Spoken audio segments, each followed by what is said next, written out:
کیا عورتیں پردے میں رہ کر بائک چلا سکتی ہیں؟ محمد بشیر حیدرآباد سے۔ شادی کرنے کے لیے لڑکی کا پڑھا لکھا ہونا ضروری ہے یا نہیں؟ نہیں، اب تک جتنی شادیاں کائنات میں ہوئی ہیں، اب خواتین میں ایجوکیشن تو اب شروع ہوئی ہے، عصری تعلیم کی بات کر رہا ہوں۔ البتہ تعلیم کا ہونا ضروری ہے، ضروری اس معنی میں نہیں کہ جاہل لڑکی کی شادی نہیں ہو سکتی، شادی تو ایجاب و قبول کا نام ہے، مرد ہو اور عورت ہو شادی ہو جاتی ہے، شریعت میں وہ ہو جائے گی، لیکن گھر آگے چلتا نہیں ہے اگر تعلیم نہ ہو۔ تو اب تعلیم کسے کہتے ہیں؟ تعلیم کا مطلب یہ صرف یہ نہیں ہے کہ میڈیکل کالج کی میڈیکل سائنس کی تعلیم یا میتھمیٹکس کی تعلیم۔ تعلیم کا مطلب یہ ہے کہ زندگی گزارنے کے لیے جو بنیادی علوم ہیں وہ اس کے پاس ہونے چاہیے، ان میں گھرداری سب سے پہلے ہے، اس کو پتہ ہو، دینی تعلیم تو سب سے پہلے، شوہر کے حقوق کیا ہیں، طہارت کے حکام کیا ہیں، غسل کے حکام کیا ہیں، ساس سسر کے ساتھ کیسے مجھے شریعت کیا کہتی ہے، اپنے بڑوں کے ساتھ کیسے معاملہ رکھنا چاہیے، اور شوہر کے میرے اوپر کیا حقوق ہیں، میرے شوہر کے اوپر کیا حقوق ہیں، دونوں کو حقوق پتہ ہونے چاہیے۔ اس طرح کی جو بیسک نالج ہے، جس کے لیے حضرت مولانا اشرف علی تھانوی رحمہ اللہ تعالی نے بہشتی زیور نامی کتاب لکھی تھی، وہ خواتین ہی کے لیے لکھی تھی تاکہ خواتین اس کو پڑھیں اور اپنی لائف کو سدھاریں، سیدھا کریں۔ اس میں طہارت کے حکام، صفائی ستھرائی، بہت جو گھرداری کے لیے جو چیزیں چاہیے وہ اس میں انہوں نے لکھی ہوئی ہیں۔ تو جامعۃ الرشید نے اس کو آسان کر کے چھاپا ہے، تسہیل بہشتی زیور کے نام سے، وہ پڑھ لی جائے۔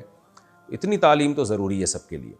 نبی صلی اللہ علیہ وسلم نے فرمایا، طلب العلم فریضۃ علی کل مسلم و مسلمہ، ہر مسلمان مرد اور عورت پہ علم حاصل کرنا فرض ہے۔ تو علماء کہتے ہیں کچھ بیسک علوم ہیں وہ تو سب پہ فرض ہیں، آگے پھر ڈیٹیل میں جب جائیں گے تو جو جس شعبے سے متعلق ہے پھر اس شعبے میں کی علوم حاصل کرنا ضروری ہے۔ آپ تاجر ہیں تو پھر تجارت کے شرعی حکام جاننا ضروری ہے آپ کے لیے، تاجر نہیں ہے تو پھر ضروری نہیں ہے۔ تو یہ تو بیسک تعلیم جس کو جو انسان کو انسان بنانے کے لیے ضروری ہے وہ سب کو سیکھنی ضروری ہے، چاہے مرد ہو یا عورت۔ باقی پھر یہ جو عصری تعلیم ہے آج کل کہ میڈیکل کالج میں پڑھنا، تو اگر سوسائٹی میں اس کی ضرورت ہو تو ظاہر ہے میڈیکل کالج میں لڑکیوں کی ضرورت ہے، کیونکہ لڑکیوں کا علاج تو لڑکیاں ہی کریں گی، گائنی میں تو لیڈیز ہی ہوں گی، تو اس میں پھر ایک الگ بحث ہے وہ کہ کتنی خواتین کی ضرورت ہے، کتنی کی نہیں ہے۔ آج کل تو ایک بھیڑ چال ہے، اتنی ڈاکٹرز لڑکیوں کی ضرورت ہے نہیں جتنی ڈاکٹرز لڑکیاں یونیورسٹیوں سے فارغ ہو رہی ہیں، پھر وہ بے روزگار گھوم رہی ہوتی ہیں، تو سارے ان کا پڑھا پڑھایا ضائع جا رہا ہوتا ہے۔ تو بڑے مسائل ہیں۔ تو تعلیم دنیا کی دین کی تعلیم جتنی ضروری ہے وہ تو میں نے بتا دیا، دنیا کی تعلیم میں پہلے سوچنا چاہیے کہ آگے کرنا کیا ہے، اس کے حساب سے آگے پھر تعلیم حاصل کرنی چاہیے۔ اور جو آپ کرنا چاہتی ہیں، کوئی خاتون اگر کرنا چاہتی ہیں تو آگے اس میں آپ کو موقع بھی ملے گا کام کرنے کا کہ نہیں ملے گا، اس میں اتنے وسائل ہیں، اتنے ذرائع ہیں بھی کہ نہیں ہیں، ورنہ پھر وقت برباد ہوتا ہے اور کچھ بھی حاصل نہیں ہوتا، ڈپریشن میں جاتی ہیں۔ پھر دوسری بات یہ کہ رشتہ بھی پھر دیکھنا چاہیے۔ اب آپ نے پڑھ لکھ لیا، آپ نے پی ایچ ڈی کر لی، رشتے آج کل میٹرک پاس بھی نہیں مل رہے، لڑکوں میں تو ہے ہی نہیں، تو پھر وہ شادی نہیں صحیح طرح جوڑ کی نہیں ہوتی، لڑکی ڈبل ایم اے ہوتی ہے اور وہ لڑکا 8ویں سے بھاگا ہوا ہوتا ہے، نکاح پھر ہم نہیں پڑھانا ہوتا ہے، ہم خود خون کے آنسو رو رہے ہوتے ہیں، یار کدھر کس کا نکاح کس سے پڑھا رہے ہیں ہم۔ تو بس ایک بھیڑ چال ہے، بس چل رہے ہیں۔ تو خود فیصلہ کریں کہ کیا پڑھنا ہے کیا نہیں پڑھنا، میں تو ایک شرعی حکم بتا سکتا ہوں۔ راجہ انڈیا سے، کیا چائنا مہندی لگانے سے غسل ہو جاتا ہے؟ دیکھیں، مہندی کوئی بھی ہو یا کلر کوئی بھی ہو تو اس کا ایک فارمولہ یاد رکھیں، اسے آپ کاغذ پہ لگائیں اور پھر اسے اتار لیں جب خشک ہو جائے۔ جو کلر اس کا ہو، اس کلر کے اوپر آپ نے پانی کا قطرہ ٹپکایا، اگر وہ پانی کا قطرہ نیچے کاغذ میں جذب ہو جاتا ہے تو اس کا مطلب اس سے پانی جا رہا ہے، اور اگر وہ جذب نہیں ہوتا، اوپر ہی رہتا ہے، تو اس کا مطلب بھئی یہ پلاسٹک کی طرح تہ جم گئی ہے، اس میں پانی نہیں جا رہا۔ تو یہ تجربہ کر کے آپ کو اندازہ ہو جائے گا کہ اس مہندی سے غسل ہوگا یا نہیں ہوگا۔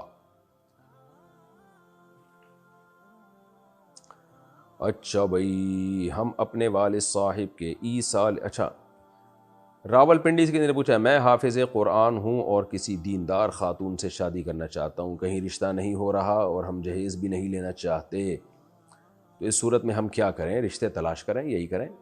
میں نے بھی یہی کیا تھا، مجھے بھی نہیں مل رہا تھا تو میں نے یہی کیا۔ میں نے یہ تو نہیں کہ مفتی طارق مسعود پہ اپنا سوال لکھ کے بھیج دیا یا اور کسی بڑے بزرگ کو کہا کہ مجھے رشتہ نہیں مل رہا، بلکہ مجھے پتا تھا کہ وہ بزرگ کو بھی اگر نہیں مل رہا ہوگا تو وہ بھی تلاش جاری رکھیں گے، مجھے بھی نہیں مل رہا تھا تو میں نے بھی تلاش جاری رکھی۔ تو میں دعا کر لیتا ہوں آپ کے لیے، اللہ آپ کو اچھے سا کوئی نیک دیندار رشتہ عطا فرمائے، اور آپ کو بھی اگر آپ دیندار ہیں تو اور اس میں ترقی عطا فرمائے، دیندار نہیں ہیں تو اللہ آپ کو دیندار بنائے۔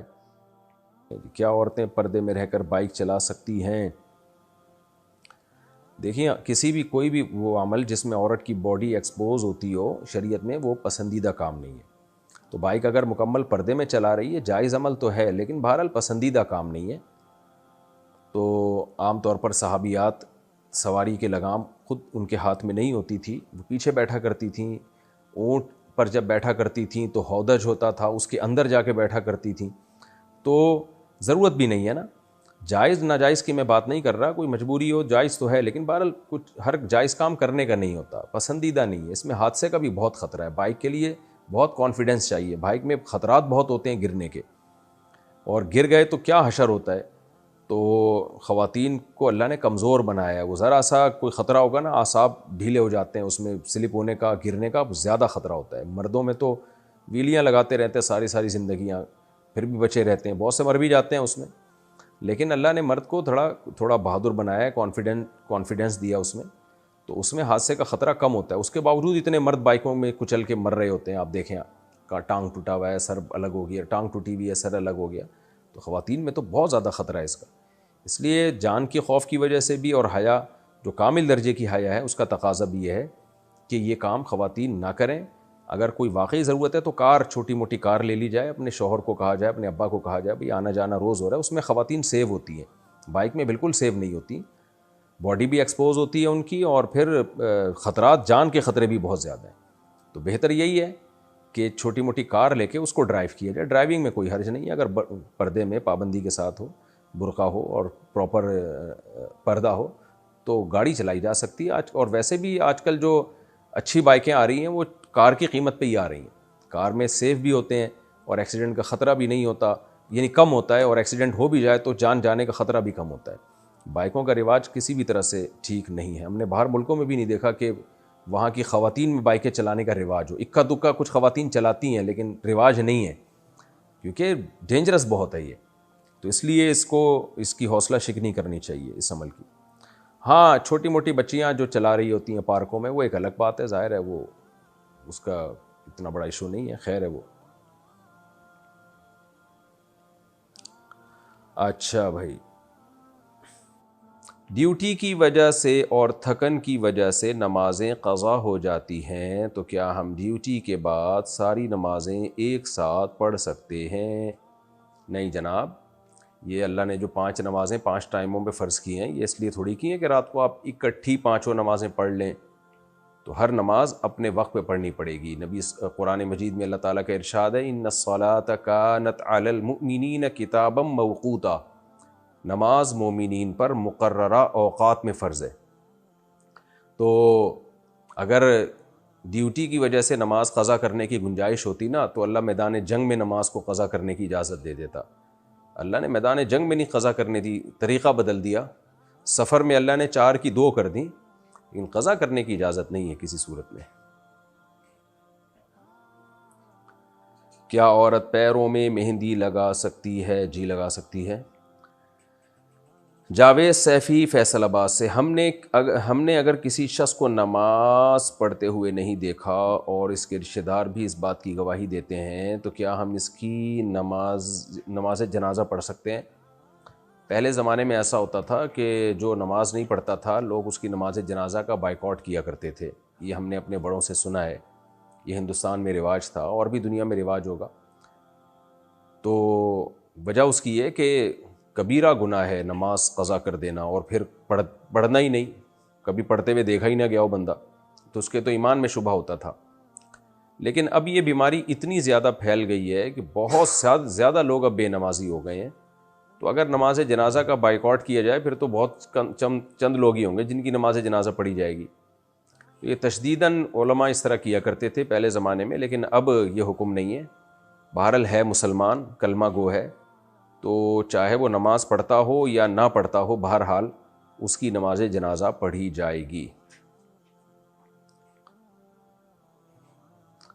اچھا بھائی، بیڈ پر اگر کوئی بیٹھا ہوا ہو یا لیٹا ہوا ہو تو نیچے بیٹھ کر کلام پاک پڑھنا کیسا ہے؟ جائز ہے، کوئی حرج نہیں ہے اس میں. ہمارے ہاں ادب ودب کے معاملات میں بہت زیادہ غلو ہونے لگا ہے، تو اس کی وجہ سے کیا ہوتا ہے کہ قرآن کی تلاوت سے ہی لوگ محروم ہو جاتے ہیں۔ قرآن کا ادب کرنا چاہیے، لیکن نبی صلی اللہ علیہ وسلم نے فرمایا لا تشددوا فیشدد اللہ علیکم او کما قال صلی اللہ علیہ وسلم، اپنے اوپر سختیاں نہیں کرو ورنہ اللہ بھی تم پہ پھر سختیاں کرے گا۔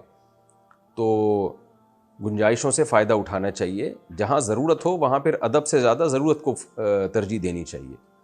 تو بے ادبی تو جائز نہیں ہے قرآن کی کسی صورت میں، لیکن ادب کو اتنا مسلط کر لینا کہ اس کی وجہ سے تلاوت ہی نہ ہو پائے۔ اب گھروں میں تو ایسا ہوتا ہے کہ کوئی بستر پہ بیٹھا ہوا ہے، کوئی لیٹا ہوا ہے، آپ نیچے قرآن ہی نہیں پڑھنے دے رہے کسی کو، تو آپ جب پڑھیں گے تو اس کو بستر سے اتر کے نیچے آنا پڑے گا، تو ظاہر ہے اس سے حرج اور تنگی میں واقع ہوں گے لوگ۔ میرا دوست ایک دکان پر جاب کرتا ہے، 5:30 بجے عصر کی نماز ہوتی ہے، لیکن اس کے باس اسے نماز پڑھنے نہیں جانے دیتے۔ وہ کہتے ہیں کہ دکان پر ہی نماز پڑھو، تو کیا اس صورت میں باس پر گناہ ہوگا؟ کیا اسے یہ جاب چھوڑ دینی چاہیے؟ مسجد اگر قریب میں ہے تو دکان بند کر کے مسجد جانا لازم ہے۔ دکان بند کریں نہ کریں، بہرحال مسجد جانا لازم ہے۔ باس اگر نہیں جانے دیتا تو جاب چھوڑ دینی چاہیے، باس بھی گناہ گار ہوگا، کوئی دوسری جاب تلاش کریں آپ۔ جب تک نہیں ملتی جاب، مجبور ہیں، کوئی ایسا نہ ہو گھر میں فاقے پڑھنا شروع ہو جائیں، تو مجبوری میں کریں، استغفار بھی کیا کریں ساتھ ساتھ، اور جیسے ہی کوئی دوسری جاب ملتی ہے فوراً اس کو چھوڑ دیں، کیونکہ لا صلاۃ لجار المسجد الا فی المسجد، حدیث میں آتا ہے جس کے پڑوس میں مسجد ہو نا تو اس کی نماز مسجد ہی میں قبول ہوتی ہے۔